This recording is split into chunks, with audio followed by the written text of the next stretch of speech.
ሰላም ለእናንተ ይሁን ቅዱሳን። ዛሬም በሌላ መልእክት በሌላ ሀሳብ ወደ እናንተ መጥቻለሁ።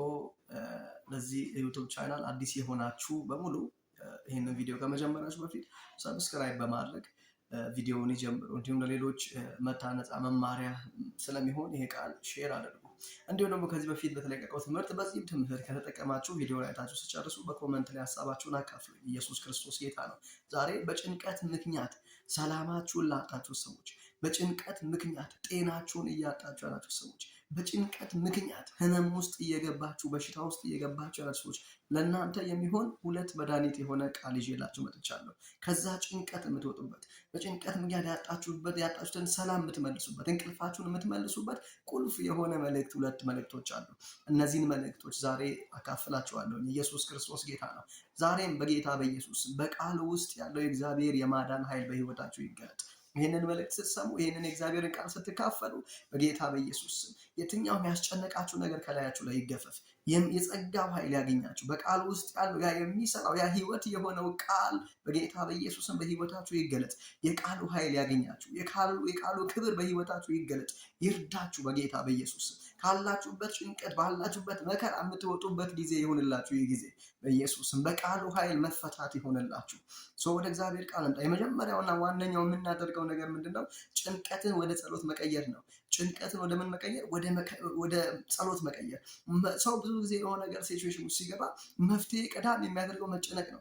ተጨንቆ ሲያበቃ ተጨንቆ መፍትሄ ሲያጣ ወደ ጸሎት የሚያደርገው። ጭንቀትን ግን የመጀመሪያውና ዋነኛ ማድረግ ያለብን ምንድነው? ጭንቀቱን ወደ ጸሎት መቀየር። ምክንያቱም ጭንቀት ለነገሩ ክብደት ይሰጠዋል እንጂ ሶሉሽን አያመጣልንም። ጸሎት ግን ነገሩን ያቀለዋል፣ እንዲሁም መፍትሄን ያመጣልናል። ስለዚህ የመጀመሪያ ዋነኛው ሀሳብ ምንድነው? ጭንቀትን ወደ ጸሎት መቀየር ነው። አሁን የተጨነቃችሁበት ያላችሁበትን ጉዳይ፣ እየፈራችሁ ያላችሁበትን ጉዳይ፣ ጥያቄ ሆኖ በህይወታችሁ ላይ እየተመላለሰ ያለውን ጉዳይ ወደ ምን መቀየር? ወደ ጸሎት መቀየር። ምክንያቱም ጭንቀት የነገን ነገር ሊፈታ አይችልም፣ እንቆቅልሽን ሊፈታ አይችልም። ይባስ ነገሩ ከኛ በላይ እንደሆነ፣ ከኛ አቅም ችሎታ በላይ እንደሆነ፣ ተስፋ እንደሌለው እስክናስብ ድረስ እስክንወድቅ ድረስ ነገሩ እየገዘፈ ይሄዳል። በተጨነቅን ቁጥር ባሰላሰልን ቁጥር ነገሩ እየተለቀ እኛ እያነስን እንመጣለን። ነገሩ እየገዘፈ እኛ ምንም እንደሆነን እየገባን ይመጣል። ስለዚህ ማድረግ ያለብን የመጀመሪያ ዋነኛው ነገር ያ የተጨነቅንበትን ጉዳይ ያንን ጭንቀት ያን ቁጭ ብለን የምንጨነቅበትን ሰዓት ወደ ጸሎት መጸለይ። ለምሳሌ አንዳንድ ሰው ሰዓት ወስዶ ሆን ብሎ 1 ሰዓት 2 ሰዓት ቁጭ ብሎ ይጨነቃል፣ ቀኑን ሙሉ ይጨነቃል። ስለዚህ ያችን ጭንቀት ሰዓት ወደ ጸሎት መቀየር፣ በዛ ጉዳይ ላይ በእግዚአብሔር ፊት መጸለይ። ስለዚህ ጭንቀትን ወደ ጸሎት መቀየር ዋናውና ትልቁ ፖይንት ነው ወይንም ነጥብ ነው። በዚህ እግዚአብሔር ቃል ስለዚህ ፊልጵስዩስ መጽሐፍ 4:6 ላይ ይላል፣ በነገር ሁሉ በጸሎትና በምልጃ ከምስጋና ጋር ልመናችሁን በእግዚአብሔር ፊት አስታውቁ እንጂ በአንዳች አትጨነቁ ይላል። ማለት በነገር ሁሉ በጸሎትና በምልጃ ከምስጋና ጋር ልመናችሁን በእግዚአብሔር ፊት አስታውቁ እንጂ በአንዳች አትጨነቁ። ማለት ያስጨነቀ ነገር አለ? አዎ። የሚያስጨንቅ ነገር አለ? አዎ። ምክንያቱም ቅዱሳንን ክርስቲያንን እዚህ የምንኖረው ምድር ላይ ነው። በዚህ ምድር ላይ በምንኖርበት ሰዓት የሚያስጨንቅን ብዙ ምዕራፎች ይመጣሉ፣ ብዙ ነገሮች ወደ ህይወታችን ይመጣሉ። ያንን ይዘን ቁጭ ብለን እንድናብሰለስለው ሳይሆን እንድንጨነቅበት ሳይሆን እግዚአብሔር ቃል የሚነግረን ያ ያስጨነቀን ነገር ወደ ጸሎት እንድንቀይር። በአንዳች አትጨነቁ፣ ከምስጋና ጋር ምን በሉ? አሳውቁ። ምን በሉ? ጸልዩ። ምስጋና ተሞልታችሁ አይሆንም በቃ ተስፋ የለውም ይሄ ነገር አበቃ ማለት ነው፣ ነገሬ በቃ እንደዚህ ማለት ነው ብለን ከምንጨነቅ ይልቅ ከምስጋና ጋር በሉ አስታውቁ እንጂ በአንዳች አትጨነቁ ይላል። ስለዚህ የመጀመሪያና ዋነኛው ነገር ምንድነው? ጭንቀትን ወደ ጸሎት መቀየር። ኢየሱስ ክርስቶስ ጌታ ነው። ዛሬ ይሄ ጸጋ ያገኛችሁ። የተጨነቃችሁ ባላችሁበት ጉዳይ ላይ የመጀመሪያው መፍትሄ ምንድነው? መጸለይ ነውና የጸሎት ኃይል ወደ ውስጣችሁ ይግባ። ዛሬ አንዳንዴ ያለንበት ጭንቀት፣ የምንገባበት መከራ ጸሎትን ሁሉ ያስረሳናል። መንፈሳዊ ሰው መሆናችን ያስረሳናል። ክርስቲያን መሆናችን ያስረሳናል። ያ ምንድነው? የመከራው ብዛት እንጂ እውነታው አይደለም። እውነታው ክርስቲያኖች ነው። እውነታው የእግዚአብሔር ልጆች ነው። ግን ያለንበት ጭንቀት፣ ያለንበት ምዕራፍ ግን ያ ውሸት እንዲመስል ያደርገናል። ያ ሁሉ ንግግር እንደሆነ ያስመስልብናል። ስለዚህ እግዚአብሔር እውነት ነው፣ እግዚአብሔር ሕያው ነው። ስለዚህ ዛሬ በተጨነቃችሁበት ጉዳይ አትጨነቁ። የመጀመሪያው ነገር ጭንቀትን ወደ ጸሎት መቀየር ነው። የተጨነቃችሁ ባላችሁበት ጉዳይ ላይ በምስጋና ለእግዚአብሔር አስታውቁት። በአንዳች አትጨነቁ። ለምን? ጭንቀት የነገን ችግር ሊፈታ አይችልም። በህይወታችሁ ያለውን እንቆቅልሽ ሊፈታ አይችልም። ይልቁንስ እናንተን እያሳነሰ፣ እናንተን እየቀጠቀጠ፣ እናንተን የበታች ያደረገ ችግራችሁን በላያችሁ ላይ ይሾመዋል። ችግራችሁን ይባሱን ያገዝፈዋል። ስለዚህ መፍትሄው ምንድነው? መጸለይ። ጭንቀቱን የተጨነቃችሁበትን ወይም ያንን ጭንቀት ወደ ጸሎት መቀየር በአንዳች ማትበሉ ስለሚል እግዚአብሔር አትጨነቁ ከምስጋና ጋር ምን በሉ አስታውቁ ለማን ለእግዚአብሔር ለራሱ እንነግረዋለን ከምስጋና ጋር እና አትጨነቁ ብለዋል እግዚአብሔር ቃል ስለዚህ የተጨነቃችሁበት ያላችሁ ጉዳይ አለ ከምስጋና ጋር አስታውቁት ኢየሱስ ክርስቶስ ጌታ ነው ሁለተኛው ሐሳብ ደግሞ እርሱ ስለእናንተ ያስባል ይላል ስለዚህ ስለኛ የሚያስብልን እግዚአብሔር እንዳለ ማወቅ ሁለተኛው ስለኛ የሚያስብልን አምላክ እንዳለ ማለት ክርስቲያን ሲባል ዝም ብሎ ክርስቲያን ብቻ እንዳልሆነ ክርስቲያን ማለት እግዚአብሔር ልጅነት እንደሆነ ክርስትና ማለት እዚህ ምድር ላይ በመንፈስ ቅዱስ ኃይል ክርስቶስን መግለጥ እንደሆነ ገብቷል ስለኛ ደግሞ ከኛ በላይ የሚያስብልን የሚሳሳልን የሚጠነቀቅልን ጌታ እንዳለን ደግሞ ምንድነው ማወቅ ነው ዋናው ነገር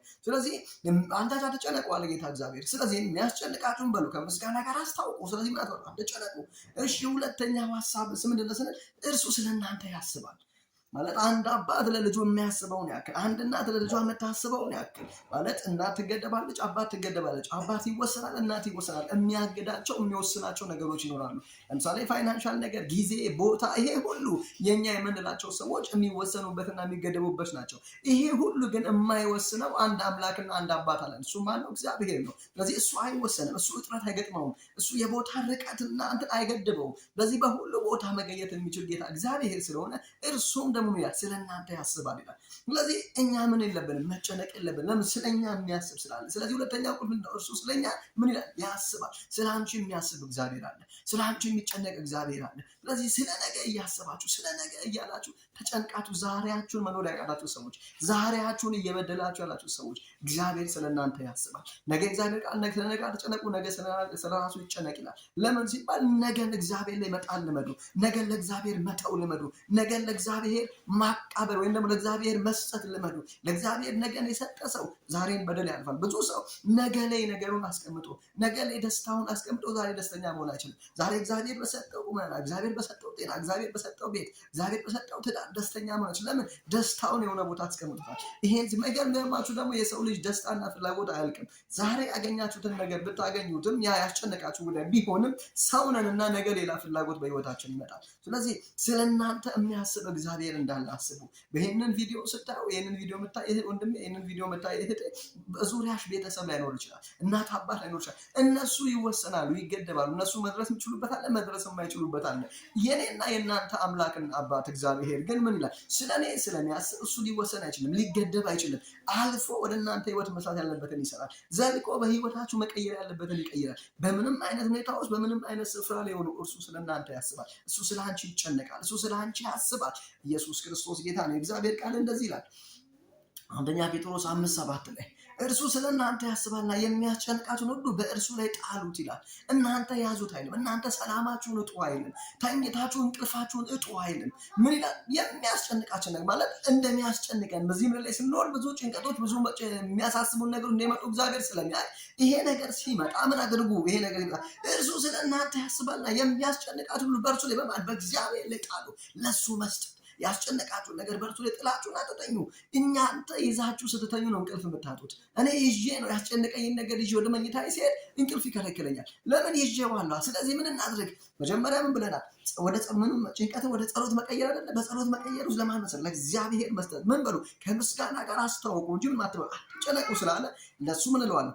እሰጠዋለሁ ለሱ ሰጥቼ ተኛለሁ ለምን እርሱ ስለኔ ስለሚያስብ ማለት ከኔ በላይ ስለኔ ስለሚያስብ ከአንቺ በላይ ስለአንቺ ስለሚያስብ ከአንተ በላይ ስለአንተ ስለሚያስብ ስለሚጠነቀቅልሽ ስለዚህ ያን ያስጨነቃችሁን ነገር ለእርሱ ስጡት ይዛችሁ ታትተኙ ከኔና ከእናንተ አቅም በላይ ሆኗል አዎ ለዛም ነው ያስጨነቀን ከኛ ጉልበት ከኛ ችሎታ በላይ ነው አዎ እርሱ ግን ሁሉን ቻይ ነው እርሱ ግን ሁሉን ማድረግ ይችላል እርሱ ግን ሁሉን መቀየር ይችላል ስለዚህ ያስጨነቃችሁን ነገር ለማን ስጡት ለእርሱ ስጡት ይዛችሁ ታትተኙ ኢየሱስ ክርስቶስ ያድናል ክብር ለኢየሱስ ይሁን ጭንቀትም ምንም ነገር አይቀይርም ጸሎት ግን ሁሉን ነገር ይቀይራል ስለ ነገ ማሰብ ይልቅ የከበደን ነገር ዛሬውኑ ለእግዚአብሔር ስጡ ኢየሱስ ክርስቶስ ጌታ ነው ዛሬ እምላችሁ ነገር ቢኖር ይሄ ነው ያስጨነቃችሁ ነገር አለ አዎ ለእግዚአብሔር ስጡ የሚያስፈራችሁ እንቅልፍ የነሳችሁ ነገር ለእግዚአብሔር ስጡ። ይዛችሁት አትተኙ።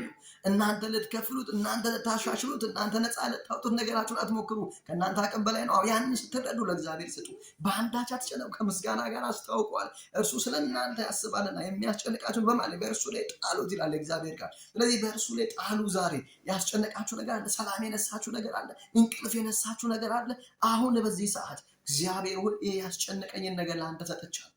አንተ ስለ እኔ ስለምታስብ፣ አንተ ስለ እኔ መልካም ሀሳብ ስለሆነ ያለ፣ አንተ ነገርን መቀየር ስለምችል፣ አንተ ታሪክን መቀየር ስለምትችል፣ እኔ ከኔ አቅም በላይ ሆኗል፣ ከኔ ጉልበት በላይ ሆኗል። አሁን ለአንተ ሰጥሃለሁ። በኢየሱስ ስም ብላችሁ አሳልፋችሁ አሁን ለእርሱ ስጡት። እርሱ ነገራችሁን ይሸከመዋል። ክብር ለኢየሱስ ይሁን። ይሄ ዛሬ እነዚህ 2 ነጥብ አስቡ። ጭንቀት ምንም አይነት ለውጥ በህይወታችን ሊያመጣ ይችላል፣ መልስ ሊያመጣ ይችላል። ጸሎት ግን መልስን ማምጣት ይችላል። ስለዚህ ጭንቀታችሁን በጸሎት ቀይሩ። የሚያስጨንቃችሁን በማን ላይ? በእርሱ ላይ ጣሉ። ዛሬ ነፃ ውጡ። ካስጨነቃችሁ ነገር ተፈቱ። ይዛችሁት አትሄዱ፣ ይዛችሁት አትጓዙ፣ ይዛችሁት አትተኙ፣ ይዛችሁት አትነሱ። ስጡኝ ብሏል እግዚአብሔር። ስጡት ለሱ። ኢየሱስ ክርስቶስ ትላንትና ዛሬ እስከ ዘላለም ያው ነው። ዛሬ ያስጨነቃችሁ ነገር በጌታ በኢየሱስ ስም ከላያችሁ ላይ ይራገፍ። ተባረኩ። መልካም ምሽት።